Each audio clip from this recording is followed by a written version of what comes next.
Welcome to Literacy Talks, the podcast for literacy leaders and champions everywhere, brought to you by Reading Horizons.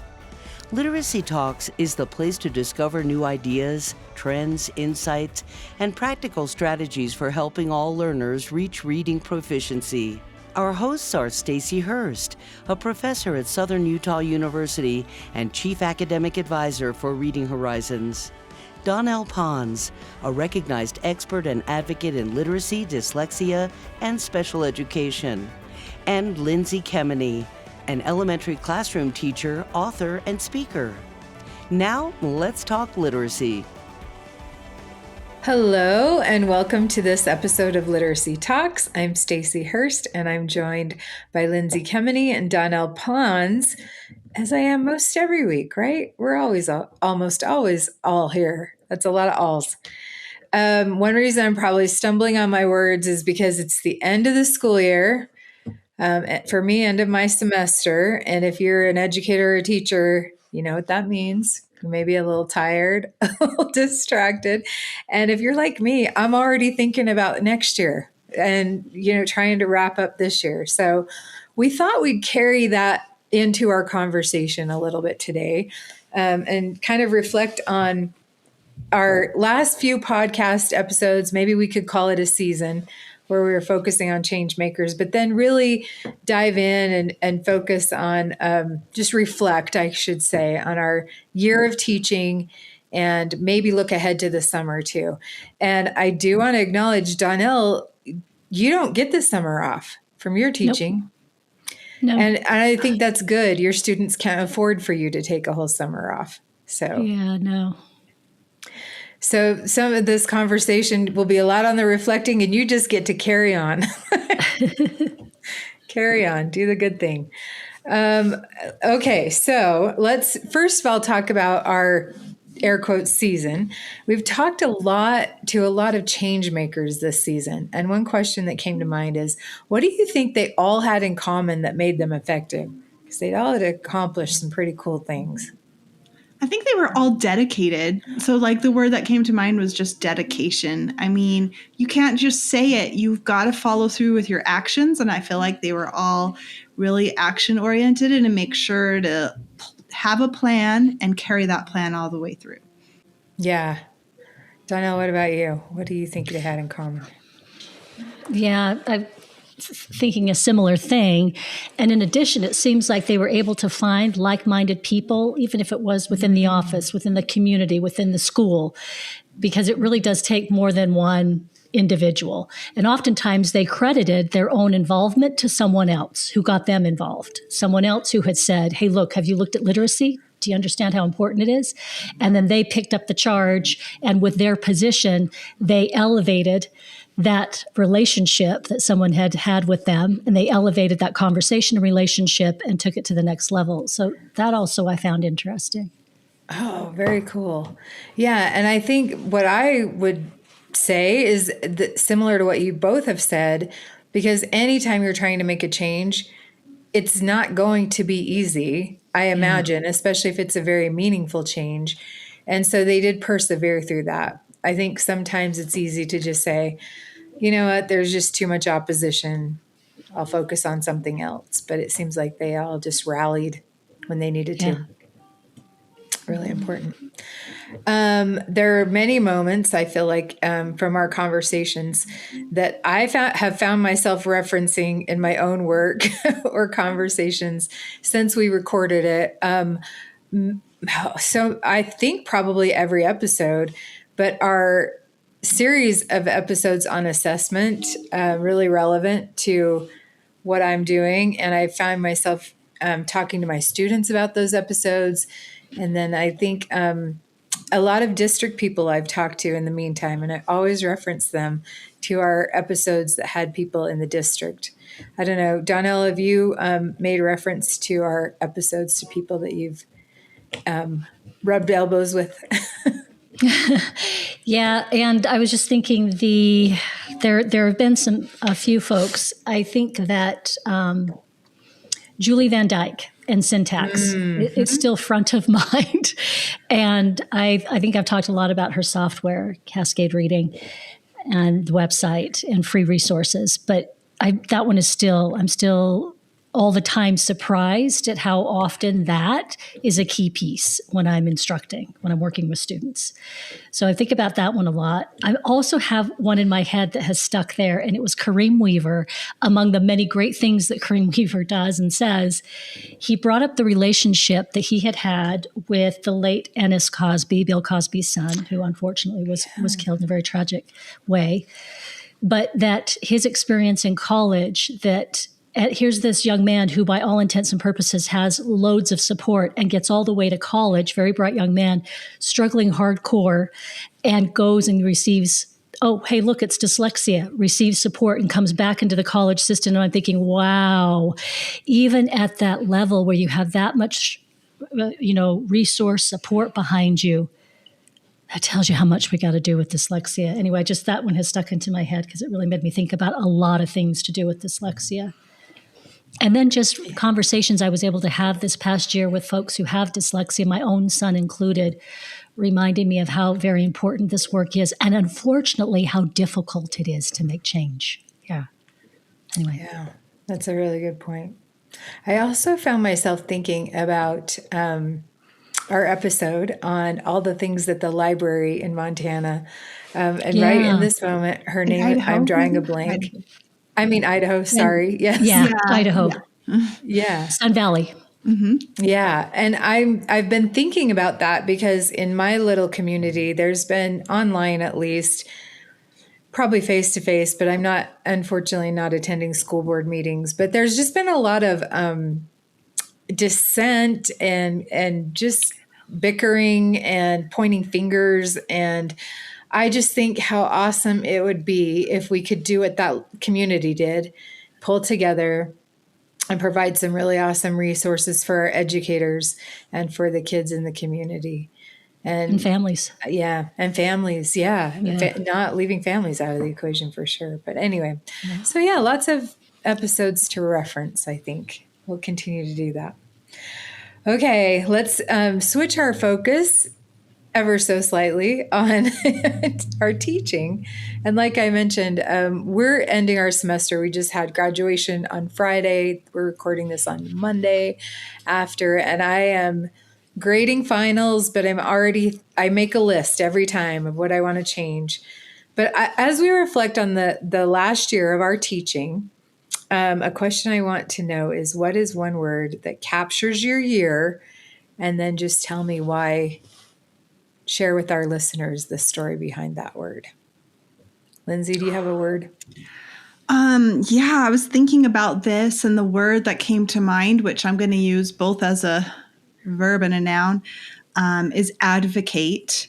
I had to really advocate for several of my students this year, where both with academic needs, of course, we're always advocating for that, right?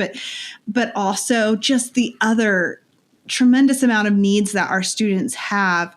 I really had to advocate to different people. It might have been school leaders.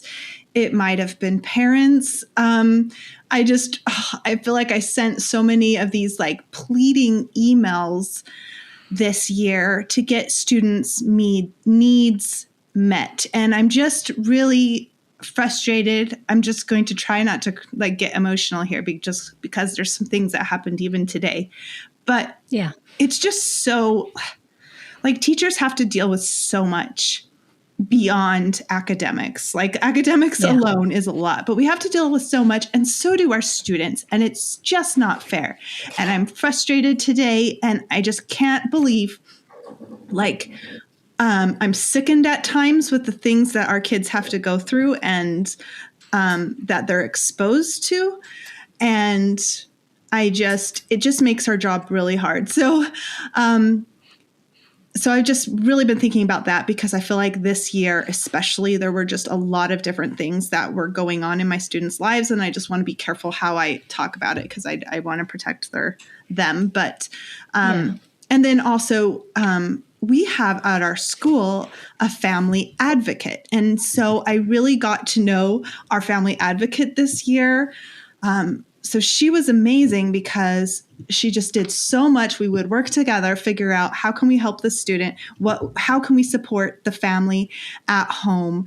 And so there was just so much. I feel like I'm talking to her almost daily. We're trying to do check-ins with the family, with the students, just different things where she can go over there and teach them how to do certain things to help know how to take care of their child. And anyway, just lots of different things. But I've been so grateful for her.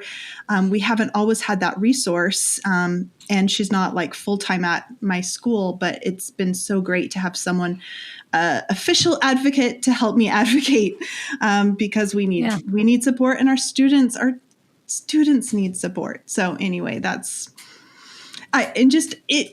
it also, like, I just think sometimes it's really easy to criticize teachers. I think just, I just think it's good to remember that we're dealing with a lot of different things. Yeah. Yeah. Wow, that's powerful. When you think about the deficits as early as kindergarten, our students come to us with, depending on their first 5 years of life, right? Yeah.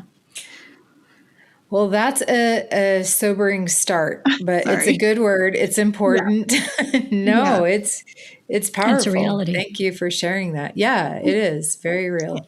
And I guess the good on the bright side is, like, I've learned about different resources, community resources, maybe different ideas and things to help with different situations that might be happening at home, so it's just hopefully going to help me be a better teacher, when I get other students dealing with same issues. But there's always something to learn.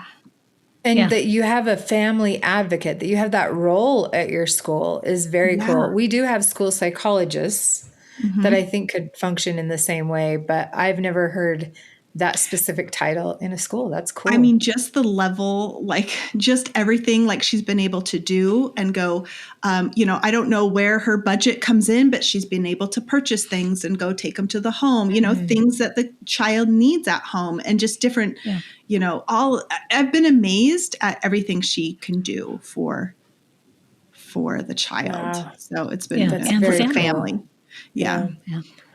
And I know that you're a great advocate because you had to do that for your own son too, in different ways, more academically. Yeah. But then I also think about how you are empowering that student or students through your instruction too, because you cannot compensate for what's happening in their home. But I have every confidence you're still teaching that student how to read, which is going to impact them.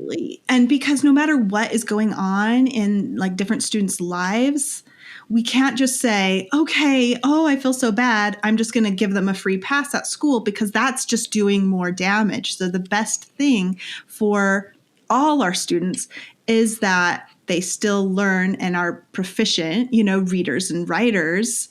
And I'm really passionate about that too, because that is what I can control when they're at school, and it builds their confidence when they're successful. So if you're teaching them, they'll be successful. That builds their confidence, that builds their self-esteem, and that's really going to help them moving forward. Yeah. And if they can read, they can access resources that they couldn't otherwise as they go through life. Yeah. And Donell, I think you know that better than anybody. What would your word be? Yeah, so it's very similar to yours, Lindsay. I think this has been a rough year for me. And maybe it's because I'm coming full circle of having been in this space for a long time. I mean, I think I joke about how old I am, and I look like the grandmother of the space. But and I feel that way many times because I've seen a lot of change. Some really good, and some I'm amazed hasn't changed more. And some I'm like, are we still having these same conversations? I can't believe it. But I think what I've come to is I got a kind of a wake-up call about remembering, and it's much what you've been saying, Lindsay, remembering that these are human beings. I think that has been a theme this year to me, is because you can get so caught up in people telling you, oh, you can't say this and you can't say that, and you better watch this. And, oh, have you met this group? And you need to make sure you placate these guys, and you need to make sure you're playing fair over here, and make sure everybody has an understanding over here. And, oh, you can't say that out loud. Maybe we might think it. And I just had to take a minute and say, these are people's lives. When we don't help, when this doesn't change, when we don't say the stuff that's hard out loud, then it really impacts people's lives. And so that's where I'm sitting right now today. We went through a very hard legislative session here, as I know many other states did too. And it was a good wake-up call to remember, you know what, at the end of the day, it's about people, and it's about making sure that they receive the right, as Kareem Weaver very much put it, a civil right, the right to receive correct and appropriate instruction to become readers, and whatever that takes. And Lindsay, you've talked about sometimes it's a huge lift. Sometimes that's a big lift. Sometimes it takes more than just a few things on the table. And so what are we going to do to provide those things? And that it doesn't need to look all the same. They don't need to have all the same desires or needs, but we have the capacity and ability. There's nothing greater we can do, and we do have the ability. Kareem has mentioned it many times before. If this country doesn't have the capacity, what country does, to be able to do this, to be able to change reading outcomes for students? So, yeah, you got me thinking, Lindsay, when you were talking. Yeah, and there's a lot there that resonated with me too, especially with the legislative session we just endured, is a word I'll use, because it does impact my role in higher ed. I feel very keenly it impacts that, but it impacts every educator no matter what state you're in. Yeah. And the lives of your students. So it's important. And I would have to say, looking back on my year, I'm actually happy to hear you guys say the words you are, because I felt like this was kind of a rough year for me. It was very busy, hectic, and sometimes hard to get the perspective. But I think I guess it's a phrase, or if you want to hyphenate it, we can say it's a word, but full circle would probably be the word, because I've seen in the field some of my former students teaching and nailing it. They're doing such a good job. And I know we always learn and grow, but just seeing them in their classrooms has made me really in awe of what they do and how far they've come. But I have to say, I've also seen more this last year, these last 2 semesters, than ever before, that our pre-service teachers are not coming to us in any way prepared to teach writing. Their writing isn't even reflective of what you would expect.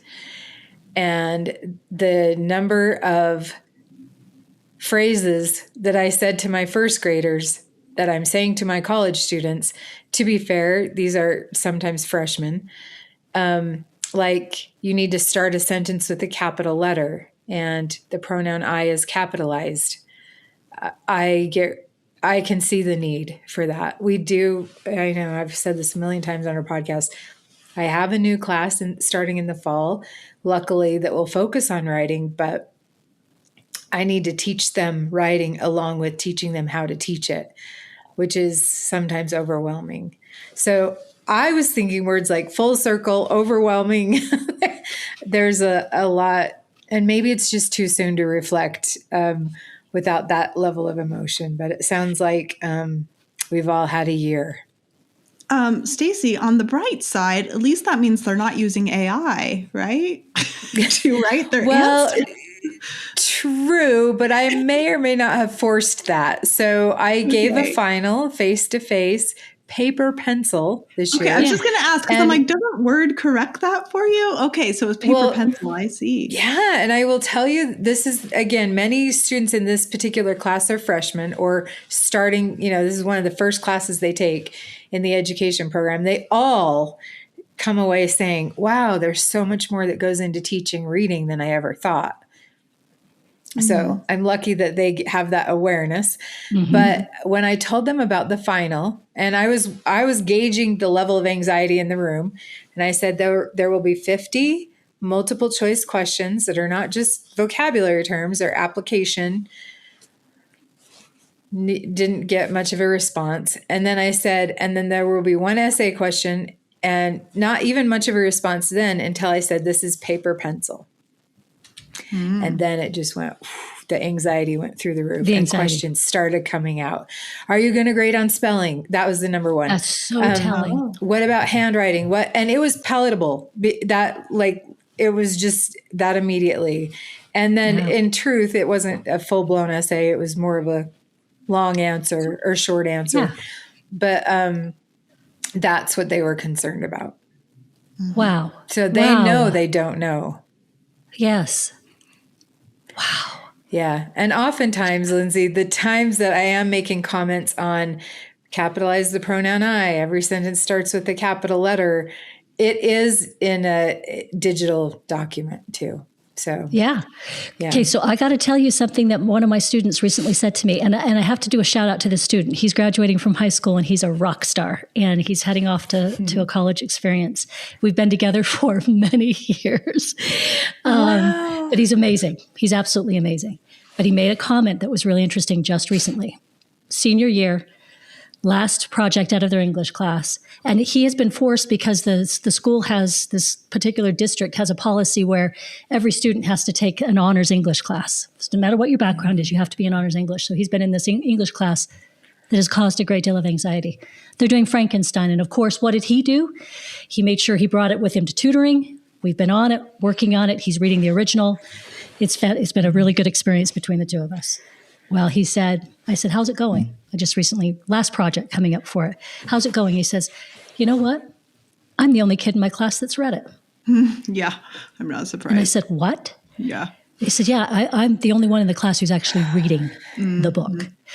And I'm the only one who's actually doing the assignments.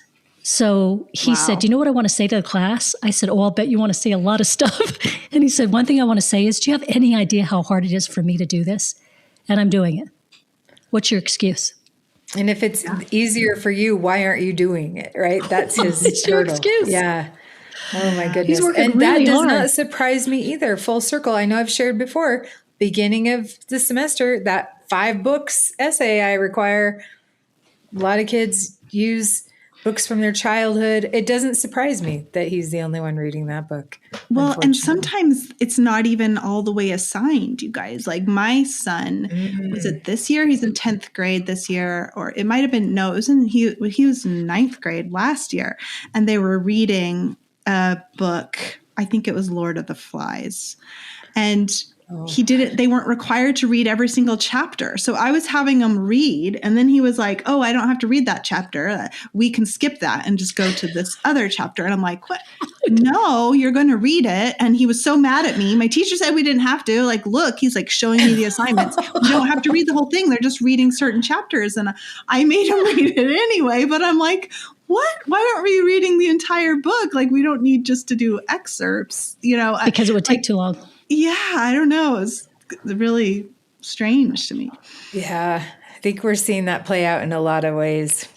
Okay, well, on that note, look at us talk about literacy and maybe get a little bit carried away, but it's all relevant stuff. As you reflect on the year, is there a student moment this year that you keep coming back to? And what happened? I have one at parent-teacher conferences in the spring. I'd always ask my students, like, what's your favorite part of the day? What do you like about school? What's your favorite thing? And I had a student who said, I've never had a student say this before, spelling. And I was like, and he didn't even say recess first. And then I'd have to say, well, what's something else? No, it was spelling. And what he means by spelling is he means like that dictation part of our phonics lesson, which is spelling, because they are just spelling the words and I'm walking around and then I choose someone to go write it up on the board. And that has just really got me thinking, because I really have noticed, he's always well behaved, but he seems particularly on top of it during that dictation. And he sits up straight and and I just had no idea like that he loved that so much. And I just thought that was so cool. And it's kind of a nice little lesson to me that you never know, like, even if there's which I do like that part of the day, but even if there's a part of your day that maybe as a teacher you dread a little bit, or you're like, this is not really my favorite, or this, like, that might be one of your students' favorite parts of the day. We talked about that too with certain units where I'm like, oh my gosh, this one unit is coming up. It's it's not my thing. But some students are going to be like, oh, they can't wait to hear more about that history lesson or whatever it is. And so I don't know. It's just something I keep thinking about, because I just thought that was so surprising, and you never know. And I don't know. I just thought that was really cool.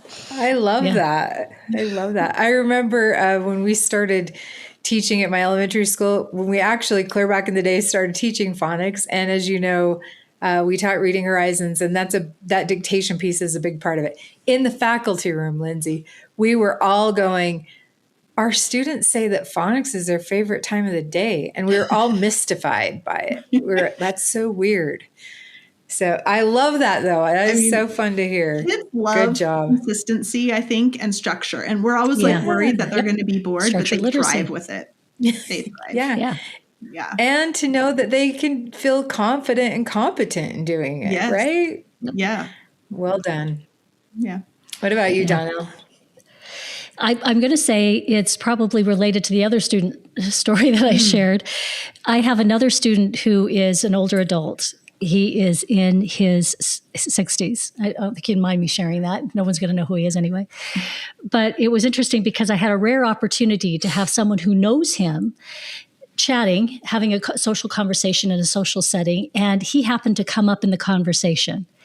And this individual who has known him for most of their life said, and I thought this was, and I later told him, I had to tell him, because later I'm like, that would be a really interesting thing for him to know about himself, that someone said unsolicited about him, because it's very positive.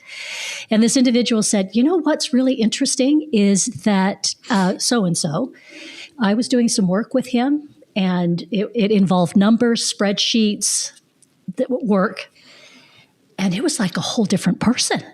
He was completely engaged, on top of it. He was reading me from columns. He was reading things to me. And I know that he has struggled with reading. Just mentions this because they have a little bit of background.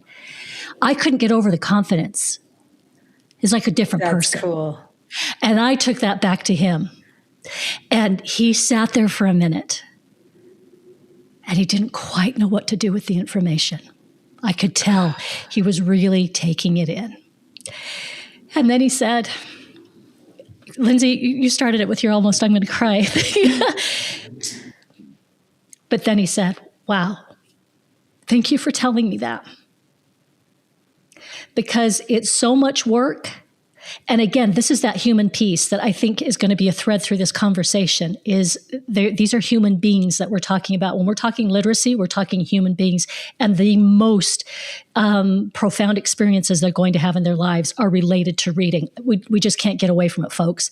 So I want to say that again, the most profound experiences we have in life are related to reading. Think about it. Everything through your grade school experiences that form who you are as a person, how you feel and think about yourself, are usually framed around reading and writing, those basic literacy skills. So it is a human experience. But yeah, I thought that was really interesting.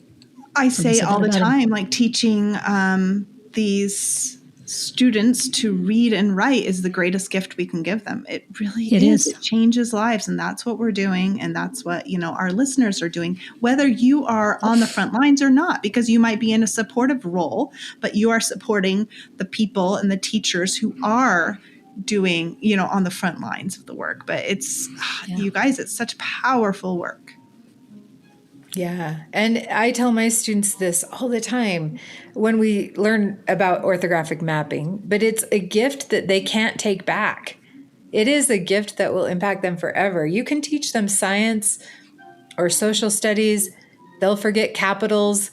They'll forget geographical lines and boundaries. but they cannot forget how to read, barring certain brain injuries, right? Once that has happened, it is a lifelong gift. And it's the most selfless thing we can do. And as you guys have pointed out, we've been talking about in this episode, it's sometimes very hard. I have a moment, actually a couple, that I'll just probably share one, though, just in keeping with your moments that you've shared. I have a student, I had her in my beginning class a couple of years ago. And as we learned about dyslexia, she was one of the students that came up to me and said, I have that. I am sure I have that. That's me. And I had noticed previously, earlier in the semester, when we were learning about phonemic awareness and we were doing simple, my pre-service teachers were doing simple exercises. I did notice she struggled with blending and segmentation. I noted that. And so I wasn't surprised when she came up to me to say that. We connected her with some resources, and then she took a year or two off of school to do some service out of the country. And then she's back in the class where we work with first graders, and I have them create a reader profile that they are working on throughout the semester. And it's really just focused on the one student they're tutoring, but it's pretty detailed and in-depth.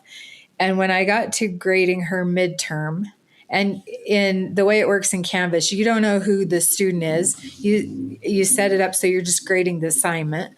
And as I was reading through this assignment, I was like, I'm going to ask this student if I can use this as an exemplar going forward. I mean, she had the best analysis I have ever seen of a student's reading, and just very detailed and on point. And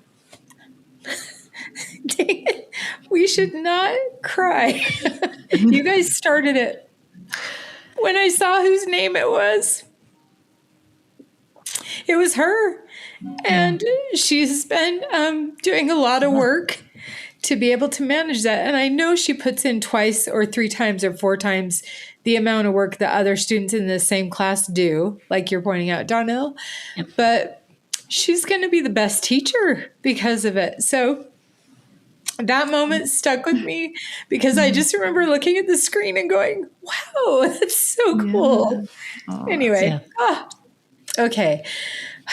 It's so fun to be in charge of an episode when you guys are making me cry. So thank you for starting that. Okay, some other questions that we could ask, maybe a little less emotional. Teaching literacy shouldn't mean juggling multiple programs. Ascend Mastery by Reading Horizons brings it all together. A core comprehensive pre-K through 5 literacy curriculum that connects word recognition, language comprehension, oral language, and writing, built on decades of proven foundational expertise. Ascend Mastery simplifies instruction and helps every student build lasting literacy gains. Ascend Mastery will be available for district and school implementation beginning with the 2026 school year. Visit readinghorizons.com/ascend to learn more and sign up for updates. Was there something about your teaching this year, that a lesson, a unit, or something that, I don't know if I want to go right to flopped, but didn't quite go how you expected? And what did that look like? I feel like that happens to me frequently, and I'm always revising what I'm doing. I was just going to say, I think there's always lessons that don't go as well as you've hoped. So it's kind of like hard to think of just one particular one, because I'm like, there's always ones where you're like, oh my gosh, or you can see, oh, I'm losing the kids. I got to pick up my pacing. Or there's so many times when we do these like read alouds with our program that I'm like, oh my gosh, I want to rewrite this read aloud, like, and I wish I had more time to do that. But I think, none of us are perfect. There's always going to be things that don't go very well. Yeah, that's a good point.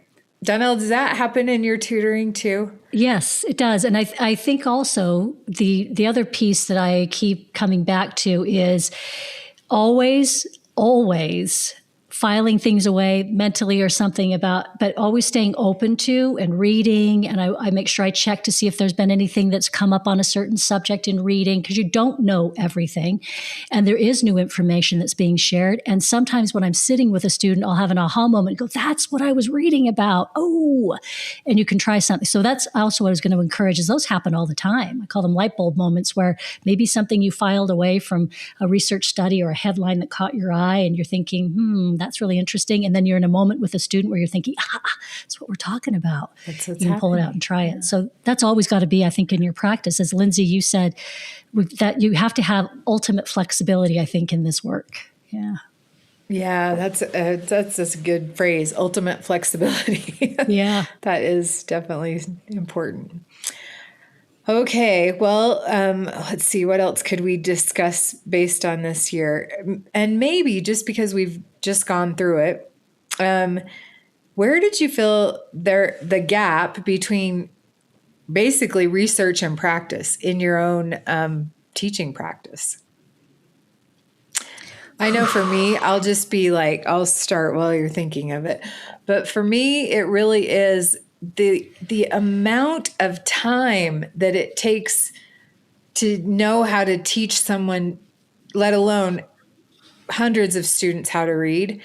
And we have, at our university, starting next fall, we'll have 12 credits total.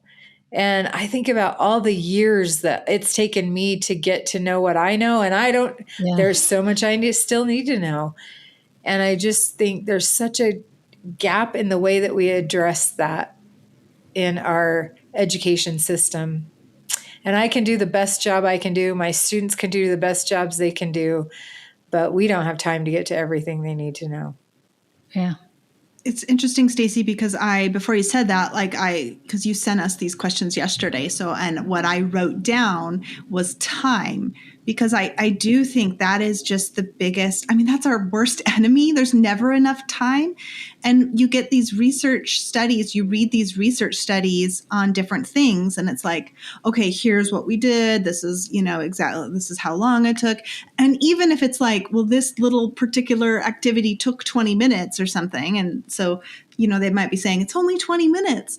You're like, I don't have 20 minutes for that, to work on that one specific thing, so, and you can find those kind of studies on so many of the different things that we have to teach. So it's like, no, so how do I make the best use of my time? Because I can't do all of that. I can't do that whole routine. I can't do that.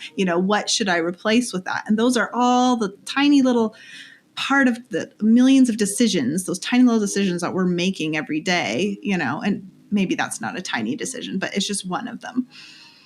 Yeah. So yeah, there's never enough time to do it all. Yeah, that's resonating with me, obviously. Donell, what about you? Yeah, I'm always thinking about how to get the students to be doing more of the thing, and how to get the students to be doing more of the thing that is most relevant. So in other words, how to move them from 1 syllable, 2 syllable, 3 syllable to be more efficient, more fluent. How to get them over the hurdles that come up, because you don't get answers to those nitty gritties. There's general information that you have, but each student is unique. That they just are. Each student has little things that are unique, and some have more things that are unique. And I think those are the things that I'm always noodling constantly.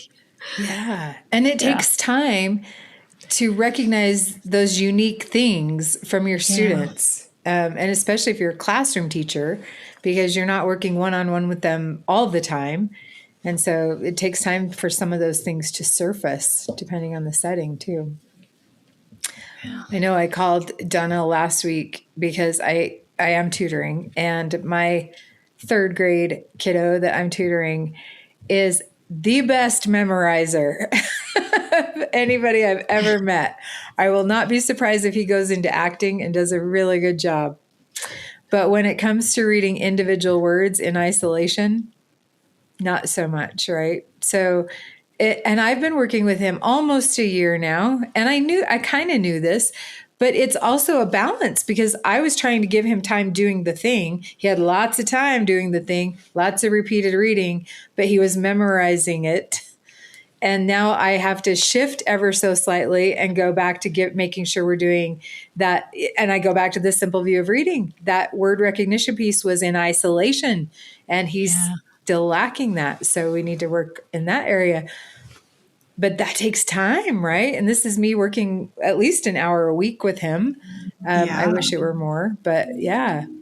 And that was even one-on-one. So imagine him and students like him in the classroom. It really takes, you've got to be so in tune and really, to catch those kids because they're going to rely on, they have these great, memories for that kind of thing. And so just another, they can slip through the cracks so easily. Yeah. Yeah. And his scores were looking great. As you can imagine, people were like, oh, he's making so much progress. And there were other authentic things too that I know we did turn a corner for sure. Like his mom said, he's actually commenting on print in our environment now. Like we were at the swimming pool the other day and he said, why can't kids go in this area or whatever? And she was like, for the first time ever, I realized he was reading. Yeah. But it's never done, right? Now I have to shift my instruction a little bit. And so live and learn. Maybe next year when we're having this conversation, I can say that I did that successfully and he's got that down. Well, it's breaking the habit too, which is a little hard. Yeah. Yeah, for sure. For sure. Okay. So here's another question I've been thinking of too, probably on the event of our most recent legislative session. And I think my biggest takeaway was the people who are making these decisions are the least informed about what needs to happen for reading. That's not anything derogatory. That's a fact, right? They're not in education. They're not teaching people how to read. So my next question is kind of related to that. So what did this last year confirm to you about what kids actually need to learn how to read versus what people assume they need to learn how to read? I think one example, because I led with legislation, but I still wonder about those third grade retention laws because I know what a student needs to happen before third grade. And I don't know if retention's the answer, but that's one example in my head. Yeah, there's really nothing specific about this year that has made confirmed to me, I don't know. I could say students still need their whole group and their small group, I guess. I feel like I'm having a lot of success there. My scores are better this year, I think, than any year so far. I mean my students reading screening scores, but to me, no matter what, some students need, no matter how good my whole group instruction is, some students need a lot more scaffolding. And that's where, when small group, I can really get to know my students individually as readers. So I just think they're both really important and I take them both seriously. Yeah. I love that. Yeah, that's a very good point. Stacy, you led with or had put in their legislation, and oftentimes people that are involved with legislation know the least, and that's just because they aren't reading specialists. They have many things that their backgrounds are very different. They didn't come into this because they're reading experts, but they're being asked to weigh in on this stuff. That being said, I would say, and it's just something I think we ought to get in the habit of doing, take a look at your state reading legislation. So Google it up and find out, hey, what's the latest in my state reading legislation? And read through some of that to see what you think, because I think you'll be surprised at how much information is in there you were completely unaware of. And it gets pretty detailed oftentimes. It's fairly detailed in some of the legislation. And take a look at that and see what you think. And ask yourself, is this aligned to what I know? Given my background in the science of reading and what I'm learning, or isn't it? What pieces are or are not? But I think that's something that this year I've really really had to think a lot about. And I had an opportunity to travel around a little bit during the legislative session to some different states, and they were having conversations. And this isn't something that is unique to one location. Lots of people don't know. And lots of people involved in education have no idea what's happening in their own state. So I was having a conversation with some folks in another state, and I happened to reference their dyslexia handbook for an answer to a question one of them had. And one of them said, "Where did you find that?" I said, "Your dyslexia handbook."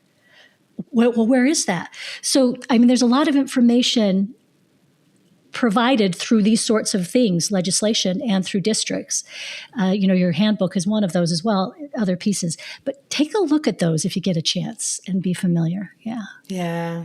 We talked about this before too, but that legislative session always happens during the school year. Yeah. Teachers cannot participate.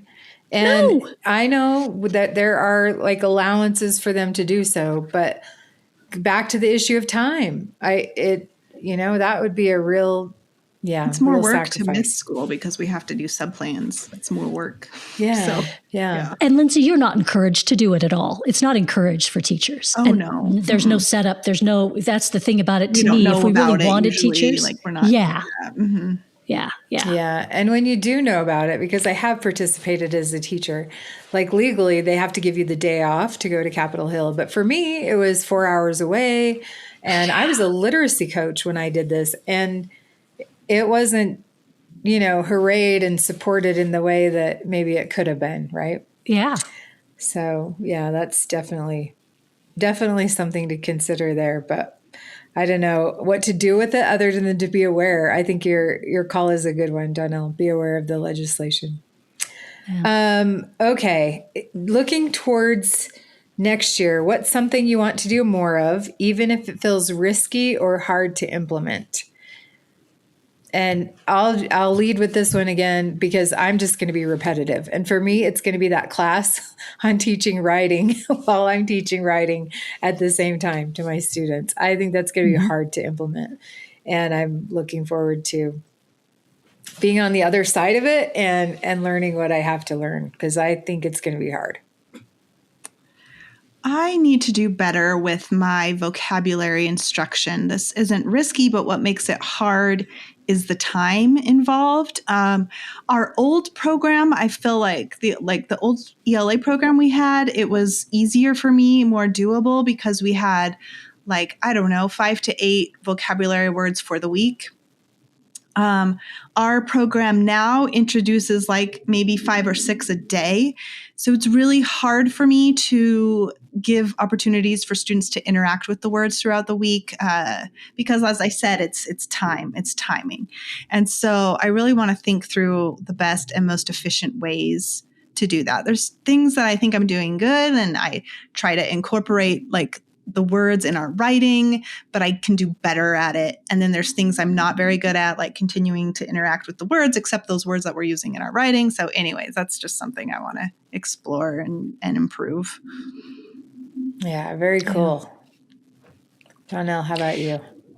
I think for me, I need to get re-energized. I do. I let myself get a bit beat up, but I need to get re-energized and refocused on the things that I know are important.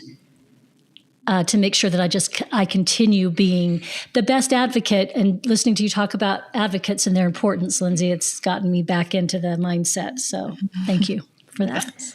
Yeah. And you said it earlier too, Donell, find your people. We're your people. We'll help you. You don't get the traditional break that Lindsay and I get, even though we can say that I'm actually still teaching over the summer. Lindsay, you've got 1,010,000 I don't know if I have a break this summer. A break from teaching first graders. But yeah. So again, teachers back to time. We don't really get a break, but it comes naturally in our school year. And I have the luxury of a redo every semester, every 4 months. I get to refocus on something, which has been a change for me. Donell, you're in it all the time. So yeah, that's, it doesn't let up for you. That makes sense. Okay. Anything else forward facing for next year before we talk about summer? Okay, nothing else to wrap up. Okay, let's talk about summer. And I titled this section of our questions that I sent you, Summer Reset, which sounds so lovely, right? That sounds great. What are you, even though we're going to be busy this summer, what is something you're going to give yourself permission to completely step away from this summer? Just totally take a break. I can't. Is there something? I don't know. Like, does that, I guess I'm going to say from teaching first graders. Like, I'm not doing any tutoring. I'm not, until August. So I'll say June and July, I don't have to do anything about teaching first graders. But once the beginning of August comes, I start thinking of my class. And actually, that usually happens earlier, but we'll try. We'll try. Okay, that's good and kind of forced on you, but that's good. You don't have students to teach. But you know what? I'm a hypocrite because I don't know how to answer this either. Yeah, I guess like headspace. I'm going to try not to think about like that, I guess. I don't know. Yeah, that makes sense. Yeah. Donell, what about you? Yeah, no, I'm not stepping away from anything. I am going to be looking more at college students this summer. So that I'm having a little time and space to be able to examine the college experience for students with dyslexia and students who don't know they have dyslexia. Yeah. So I'm going to be looking more at that. So hopefully I'll have some interesting conversations to share. Okay. So an important part of the summer should be rest, even though we won't get a ton of it. But what does that look like for you guys? What does rest look like for you? Reading. And are you any good at it? Because I'm guessing you're not. Yeah, for me, it's reading what I want to read, not what I have to read. So that's fun for me. That'll be for me. And in fact, there's an individual named Stuart Brand. So you heard it here if you haven't heard his name before. And I had not heard his name before. But he was on a podcast, several podcasts, and it was Steve Jobs who was talking about him in a commencement address that he gave, apparently a famous little talk that he gave on Stuart Brand, this individual who thinks about, he thinks about, I was going to say, how do you sum up what Stuart Brand thinks about? But he called Stuart Brand Google before Google. That he said he was actually Google before Google. Interesting. And he had a book called, Whole Earth Catalog. I've ordered it. I'm going to spend some time with that this summer. Oh, good. Okay. That sounds like a good rest activity. You'll have to tell us how it is. Lindsay. I'm not sure I know what rest looks like. Besides sleeping in my bed at night. That is my rest. I guess social media, but even that is not exactly restful because a lot of times I'm answering people's questions. I don't know. I love going on walks. I love exercising. So that's a rest in a way from what I am from, like my work and my teaching. So, yeah. Well, I have been known to, I have a hard time, unless I'm in a movie theater, of just sitting down and watching something. I have to be doing something else. And the other day I was grading and felt like it was a light enough assignment that I could have the TV on. That was not the good choice. But I did, I exercised self-control, but I didn't watch the whole season. And I don't know if you guys have watched Love on the Spectrum. I smile the entire time I'm watching that show, like big fat smile the whole time. And that's when I realized, I haven't graded an assignment in 40 minutes. I need to turn this off. So as soon as I submit grades on Wednesday, I am going to find time to just sit. And it did get my attention enough that I didn't feel like I had to be doing something else. So I'm looking forward to that. Nice. But after I watch that, then I don't know what I'm going to do to rest. Probably not very much. So we've kind of talked about this, but what's one thing you want to learn or explore this summer that has nothing to do with literacy? I'm just going to say my answer will be the same. Love on the Spectrum. Oh, okay. All right. So this might be surprising to our listeners, but I am a dancer. I grew up dancing and recently got back into salsa dancing.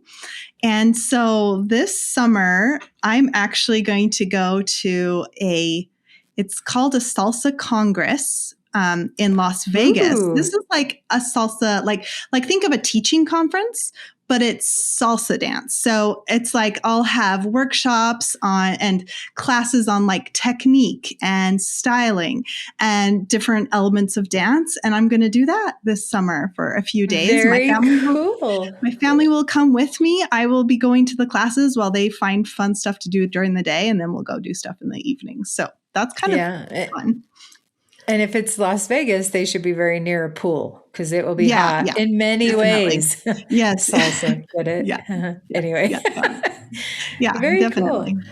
Yay, that's awesome. And just for our listeners to know something they don't need to know, but it was fun. Right as we started our episode, Lindsay just got a new pair of salsa shoes. And so she was telling us all about them. Yeah, you should show our listeners. Oh, yeah, I was saying, because we started a little late, and I was like, no, I'm glad, because these just came in the mail, and I was waiting for them. I wanted to try them on. I'm excited to use them tonight in my class. So, okay, Donell, how about you? Yes, I have some scheduled trips to see that grandbaby of mine, and we will do some reading together because I read to him FaceTime, and he's always amazed that I know the words to his books, but they're books I read to my kids over and over again. So he always looks over his shoulder and stares at me as I read. I love that. The page and stares at me. So that'll be fun. Well, we expect some text messages with video at some point about that. I do have a couple. Well, I have a wedding in the family coming up, which will be fun. And I think that and Love on the Spectrum. Have I already mentioned that? Okay.